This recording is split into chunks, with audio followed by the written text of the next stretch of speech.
welcome back to Newsmaker Live, and thank you very much for staying tuned. We're talking about Hurricane Thomas, disasters in general, and I was just recounting my experience during Hurricane Thomas.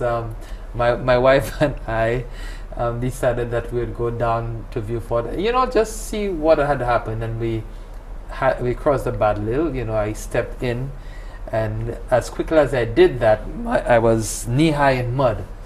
The shoe stayed back and I had to pull it out. Got a ride on a dump truck with mud going down, stopped in Dennery. We took it until we got to Vieux Fort. So it was an experience, an adventure. I'm sure she enjoyed that. We have the pictures with it as well. So dangerous. I don't think that's something the Nemo director will encourage. But since it's 2 years, I can confess now. You can look back now. Yes. And it was just extraordinary.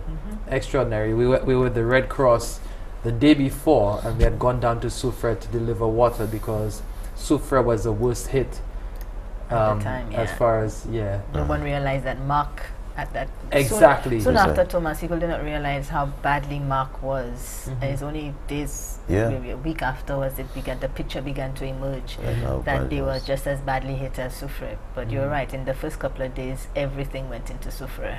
Now, talking about that Soufrière, Mark, how have these places recovered? Have you undertaken a tour of sorts to see what kind of recovery has taken place since Hurricane Thomas 2 years ago? The place is still scarred, which is what I'm saying. It's as if nature is in shock. The grass is afraid to grow. But the government has, as I indicated, has set up a unit to deal with that. Some people have actually received keys to properties, to homes, and we see the work happening around the island on the roads. The infrastructure, the Ministry of Infrastructure is working very hard to get our road network back up and running.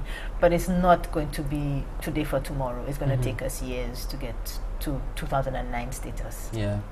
We have a call on the line. Good evening, caller. Please go ahead. Hey, Peter, good night. Good night, sir. And to Miss Friends, good night. Good night. And also to Mr. Timothy James. Yeah, good night, sir. Now, I have nothing to say to Miss Friends. I have a problem with Mr. James.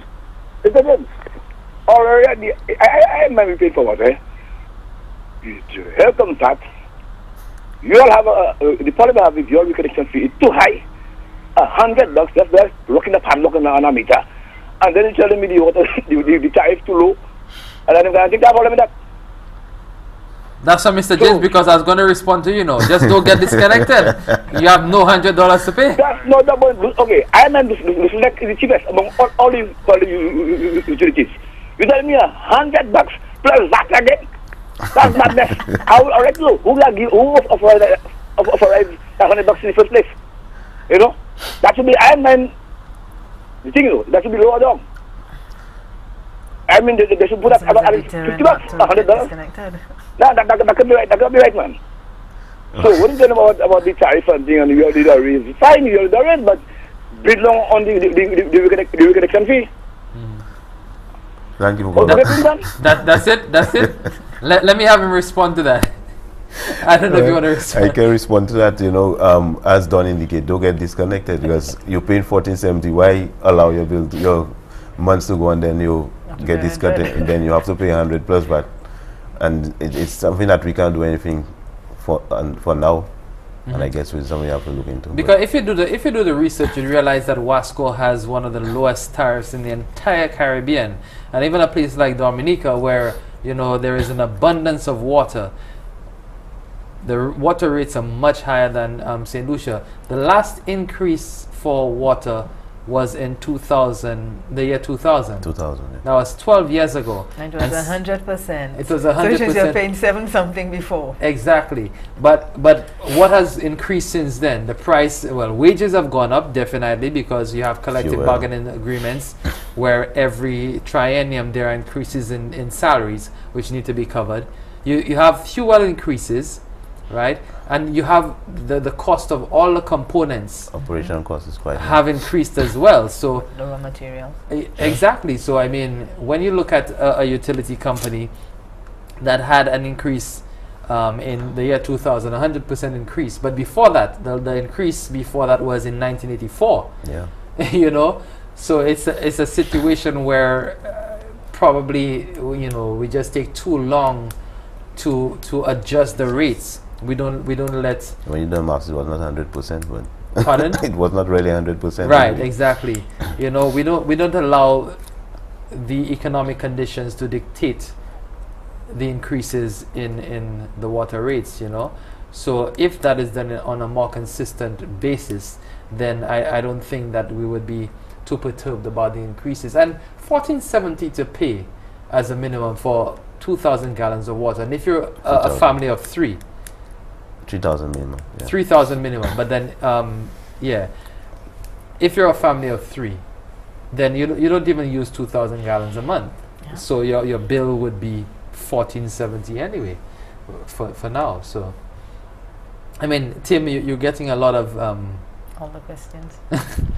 you get a lot of stick, a lot of people complaining about water, and obviously we now see the value of water.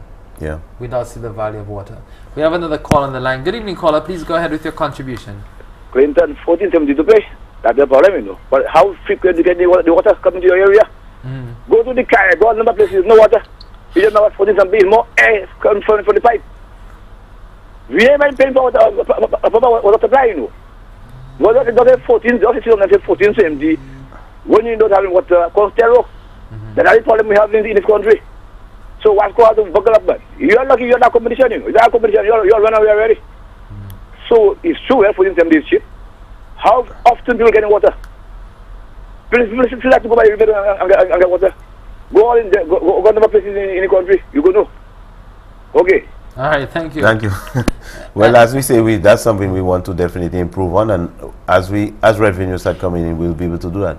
But without revenue, your hands are basically tied in terms of doing what you want to do to improve your infrastructure. We have another call on the line. Good evening, caller. Please go ahead.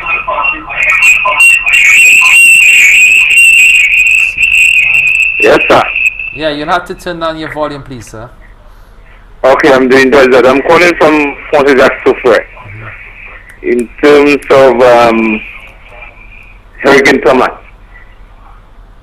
Yeah, I can recall when I woke up that morning, I really thought everybody in Fontejac, the valley, because I live somewhere on the hill, I really thought everybody was dead. Because when you stayed on the valley and you see down the hill, that's Fontejac proper, you're going to see the entire valley covered.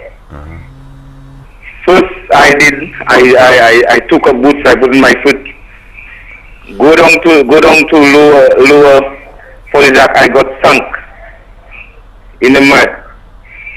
Then I go back up, go in and check some neighbors, seeing that their house was alright. Then a group of guys together, it was about I would say 6:30 in the morning, went around trying to help people that was stuck in the mud in their houses. But the one thing that I can recall, there was a lady the river swept down, and she stuck somewhere in between two rocks, and I something maybe St. Lucians don't know. But I've never seen guys that is on train that have a will to save people in dire strait times. And these guys took a rope and dropped down something like 20 feet. Because I'm so sorry that person. I mean that's an amazing story. Yeah. And he was getting to the juicy part of it that They rappelled down to save. Wow. And I'm sure that's one of many stories. Yeah. Especially in the Fontejac area and even Bexar. And Babonneau as well. I know of a lady.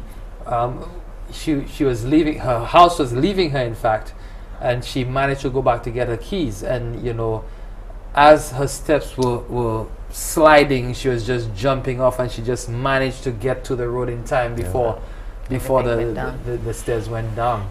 You know, so just a lot of amazing story, a number of stories of heroism as well. You know, people who go back and save, you know, others, putting their own lives at risk. We have a call. We're going to take this call just before we take our next break. Good evening, caller. Thanks for your for calling, and please go ahead with your contribution. Hello. Hi. Good evening. I would like to address my concern to Mr. Timothy James. He has been with Wasco for quite some time. As a technician, he is. What contribution have you made to Wasco in helping alleviating the water problem? I have many more questions. You want to hold on so that he can address that, and or probably it might be better for you to ask your questions. He'll take a note and then he can respond to them one by one. No, it's not good enough. I want to make a valid contribution because Wasco could work in tandem with planning. And when people building up new houses, encourage them to build water tanks. That would be a help to Wasco and to help people themselves. Another thing, Wasco is overcharging the faithful customers in order to supplement those who steal waters and those who do not pay on time, like the hotels. And Mr. James knows that very well. I think I will leave it there until I see Mr. James face to face, if he don't give me a suitable answer. Not me. The whole island needs better answers, and they need better people to work at Wasco. Right now, when Wasco has got a burst pipe and they fix it and put water back in your house, it's mud you get. They should have a technique for stopping this kind of nonsense. I stop there for now. All right, thank you very much for your contribution. I will have you respond to this caller, Tim, after we take this break. You're watching Newsmaker Live, and we're talking Hurricane Thomas. We're looking back at that disaster 2 years ago. We're also discussing where we are and what needs to be done. We have Timothy James and we have the NEMO director, Don French, with us. Don't go away. We'll be right back.